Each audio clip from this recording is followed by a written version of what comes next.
What's up, guys? Today we're gonna look at the official story trailer and the developer overview of The Blood of Dawnwalker. I'm really excited for this game. I don't think it's necessarily horror, but I love the elements of vampires because I'm a vampire girly. Don't you know? I gotta love me my vampires. Not Twilight. Those aren't vampires, don't get me started. Anyways, this is made by Rebel Wolves Studios. I'm really excited for this game. I want to play this on stream so bad. But let's get into it, guys. Oh, that's cool. I love that. That's sick.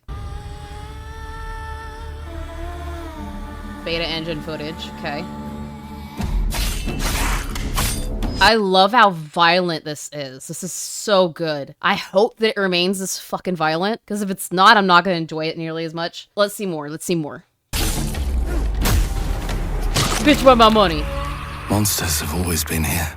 I mean, yeah, that's kind of the thing in the medieval times and in the Renaissance time, but I'm assuming this is medieval. There's monsters everywhere because you don't understand anything. But I digress. Let's see where you're gonna go with this, Rebel Wolves. Watching from the shadows. Anything with kids is creepy. Fight me about that. Frickin' fight me. And when we were at our weakest, they came out into the light.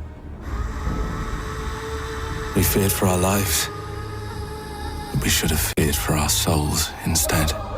I mean, yeah, that's the whole point of vampires, because Vlad Dracula, or Vlad Tepes, became a vampire, the very first vampire, because he sold his soul to the devil during battle. So of course this has undertones of religious, or this has religious undertones in it. That's just how it is. But there are some iterations of vampires that don't have any issues with religion. There are some vampires that think crosses are gorgeous and can touch them without a problem. I think holy water is across the board still a problem for vampires. But yeah, that's probably something that is always going to be a part of vampire stories and storytelling that has to do with vampires, purely because you sold your soul in a way.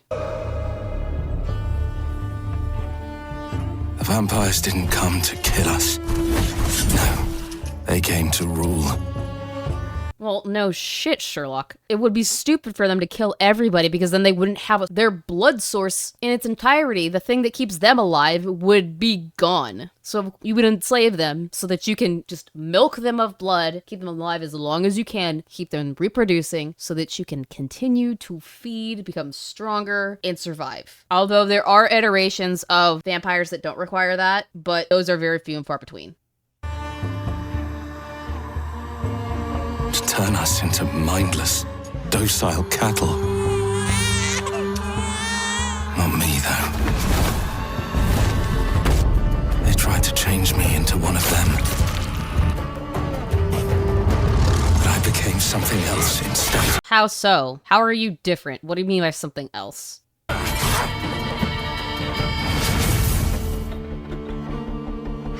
Their worst nightmare.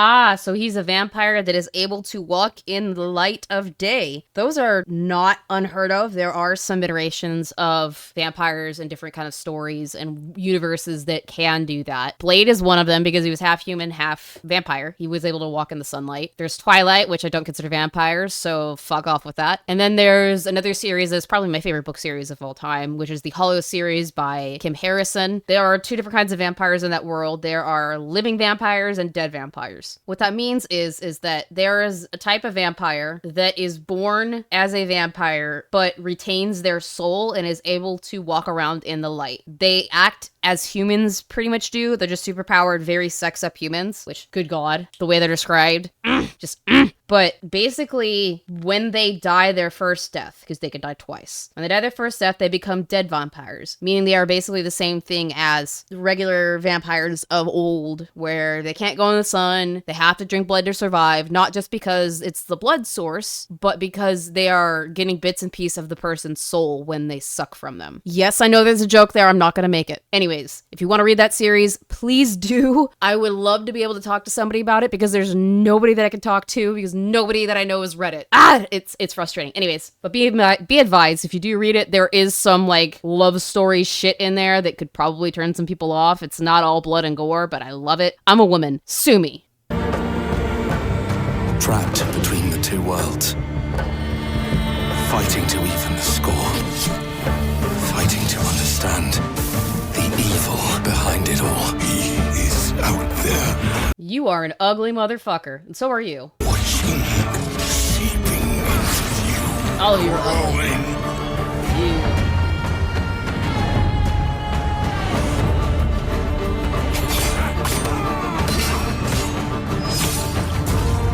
It looks so good. I'm so stoked. Alright, let's go to the developer overview. Hi all, my name is Dominika and I'm the community lead here Hi, at Dominika. Rebel Wolves.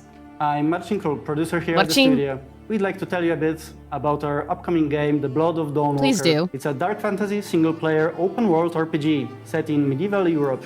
I was right. Medieval Europe. Let's go. Open world RPG. Count me the fuck in. I am so down. I am down to clown. Let's go. Vale Sangora, a remote valley where old legends are becoming real and vampires are stepping out of the shadows. You play as Cohen, human by day, vampire by night.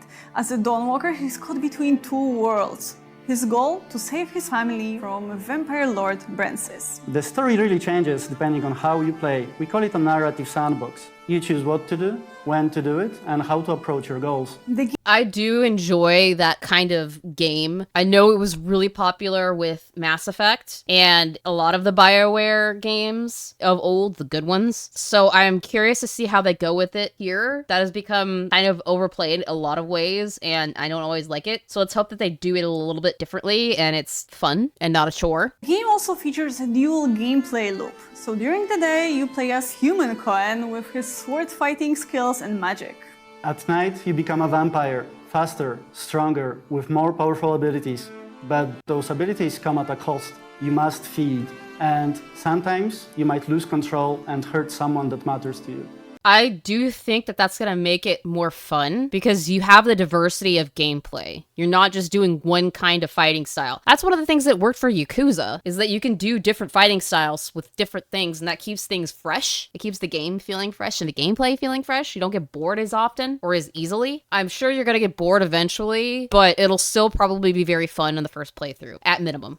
The Blood of Dawnwalker is made out of love for RPGs. It's built to fully immerse you, keep you engaged, and leave lasting memories. You can check out 20 minutes of our gameplay by Okay, cool. So this, to me, is basically Blade meets Assassin's Creed meets The Witcher, and I'm totally down for it. I can't wait to play it. I can't wait to play it on stream. But until we do, see you guys.